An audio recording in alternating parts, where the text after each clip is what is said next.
नमस्कार, आप देख रहे हैं 10 न्यूज नेटवर्क। मेरा नाम है रंजन अभिषेक। मौजूद हैं गौतम बुद्ध नगर में। यह नगर राजधानी से सटा होने के कारण गौतम बुद्ध नगर लोकसभा सीट काफी चर्चा में रहता है।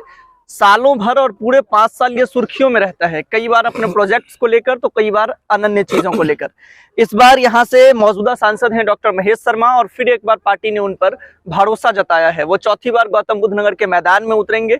आज यहाँ एनएसजी सोसाइटी में उनका कार्यक्रम है। इस बाबत यहाँ लोग मौजूद हैं, जो मतदाता हैं वो मौजूद हैं।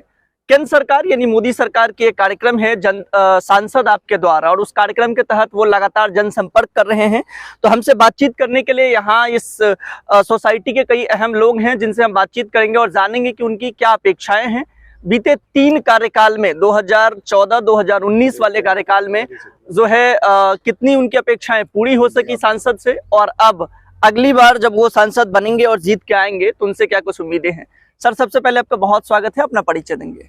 मेरा नाम सुदेश अमाना है। मैं एनएसजी सोसाइटी का मेंबर और यहाँ का रहने वाला हूँ जी। आज यहाँ गौतम बुद्ध नगर के सांसद महेश शर्मा आ रहे हैं। जी। और चुनावी माहौल है तो लोग अपनी अपनी बात रख रहे हैं। तो मुझे बताइए कि 2 कार्यकाल जो उनका गुजरा है वो कैसा रहा।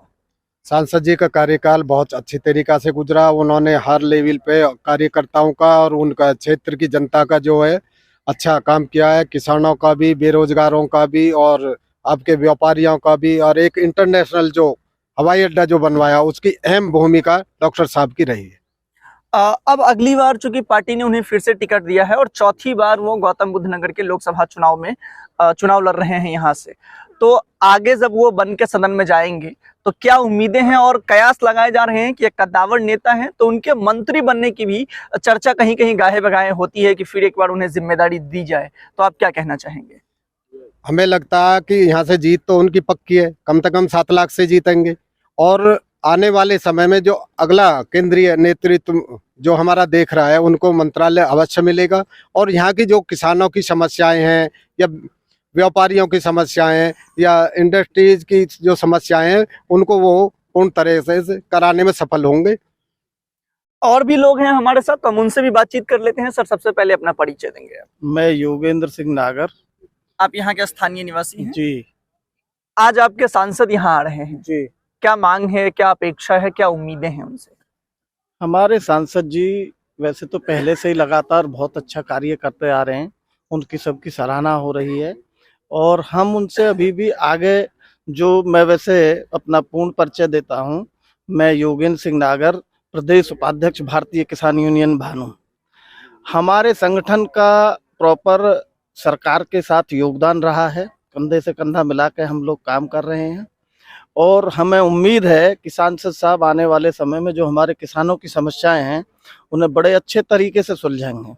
और ये योगी मोदी अभी बिजली का बिल और ये तो इन्होंने क्लियर कर दिया कि सभी किसानों का माफ कर दिया। और आगे हम उम्मीद करते हैं कि किसानों के हक में जो भी ये फैसले लेंगे अच्छे लेंगे, और ये सांसद साहब से हमें पूर्ण उम्मीद है। आप अपना परिचय देंगे। मैं कर्नल हेम सिंह नागर सोसाइटी का प्रेसिडेंट हूं और पिछले करीब 1 साल से इस अपॉइंटमेंट पर हूं। हमारे माननीय सांसद बहुत ही कर्मठ, मिलनसार और बहुत ही सहज व्यक्तित्व के धनी हैं। उनका पहली लिस्ट में नाम आना ही अपने आप में ये दर्शाता है कि उनकी योग्यता क्या है। पिछले 5 वर्षों में 2014 से लेकर अब तक उनका जो योगदान रहा है वो किसी से छुपा नहीं है। आने वाले दिनों में भी हम उम्मीद करते हैं कि वो इसी अपने मिलनसार भाव से और सहयोग के साथ में जनता की निचले स्तर से लेकर के और ऊपर तक जन से लेकर के और पूर्णतः जो वो सहयोग उनके साथ में चलता रहेगा। और आने वाले दिनों में हमें उम्मीद है कि हमारा पूरा क्षेत्र जो है उनकी सेवाओं का लाभ उठाएगा। और एक सवाल ये है, चूंकि चुनाव का समय है, देश भर में चुनावी गहमा गहमी है, चर्चाएं तेज है। विपक्ष की अगर बात करें, उत्तर प्रदेश में समाजवादी पार्टी और कांग्रेस की गठजोड़ है और वो साझा अपनी उम्मीदवारी पेश करेंगे। और जैसा कि आप जानते होंगे कि गौतम बुद्ध नगर का सीट जो है वो समाजवादी पार्टी के खाते में गई है। तो क्या आने वाले वक्त में डॉक्टर महेश शर्मा के लिए या बीजेपी के लिए, चूंकि ये बीजेपी का गढ़ माना जाता है, तो कोई टक्कर, कोई मुकाबला आप मानते हैं? हमारे देश में प्रजातंत्र है, सभी को अपनी इच्छाओं और स्वेच्छाओं के मुताबिक काम करने का हक है। सभी को बराबर का दर्जा है। जो अपनी योग्यता के मुताबिक काम करते हैं वो आगे बढ़ते हैं। और ये उनकी योग्यता का ही परिचय है कि उन्होंने जो अब तक समाज को और हमारे एरिया को जो दिखाया है उसमें कोई दो राय नहीं। विपक्ष का पूर्ण स्वागत है कि वो भी करें। हम पक्ष और विपक्ष का नहीं रखते हुए हम योग्यता के आधार पर चुने तो दुरुस्ती से और सर्टेनली महेश शर्मा जी का नाम अग्रणी श्रेणी में आता है। जी कुछ कहना जी कहिए। बीजेपी 400 के पार सीट एनडीए के साथ जो भी होगी वो 400 के पार सीट होंगी और बीजेपी के आगे गठबंधन कहीं भी टिक नहीं रहा है। और इस बार तो मोदी जी का पूरा जलवा देश में चल रहा है साहब। सांसद साहब की तो बात ये लगे कि 6-7-8 लाख वोटों से जीतेंगे, लेकिन पूरे देश का हाल ये है कि वहाँ कोई मोदी जी के सामने आने वाला नहीं है। मत का मालिक तो मतदाता होता है और मतदाता मोदी जी की उसी नारे के साथ चल रहे हैं। जैसा कि आपने सुना, हम गौतम बुद्ध नगर में हैं, अब की बार 400 पार। बहरहाल क्या परिणाम होगा ये तो वक्त और समय तय करेगा। अब देख रहे हैं 10 न्यूज़ नेटवर्क, कैमरा पर्सन विनय के साथ रंजन अभिषेक, ग्रेटर नोएडा।